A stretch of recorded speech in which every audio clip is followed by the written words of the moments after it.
Mientras tanto, el director general del Sistema de Agua Local, Ramón Aguirre Díaz, informó que el funcionamiento del sistema Cutzamala podría iniciar hoy a las 17 horas, por lo que a partir de las 0 horas del miércoles ya estaría llegando agua a los tanques ubicados en el poniente de la capital.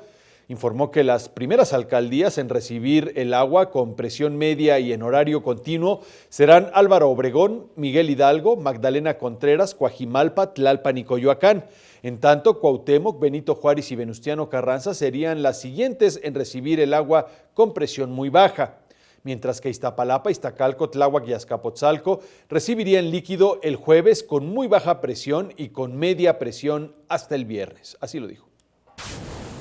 Y a partir del miércoles ya empezaríamos nosotros a estar en una situación de regularización de la ciudad con una solución al problema dependiendo de las características y las ubicaciones de las diferentes alcaldías dentro del territorio de la ciudad y la infraestructura con la que contamos. No se puede dar el mismo servicio a todas al mismo tiempo, sino que viene como distribuyéndose el agua desde el poniente hacia el oriente.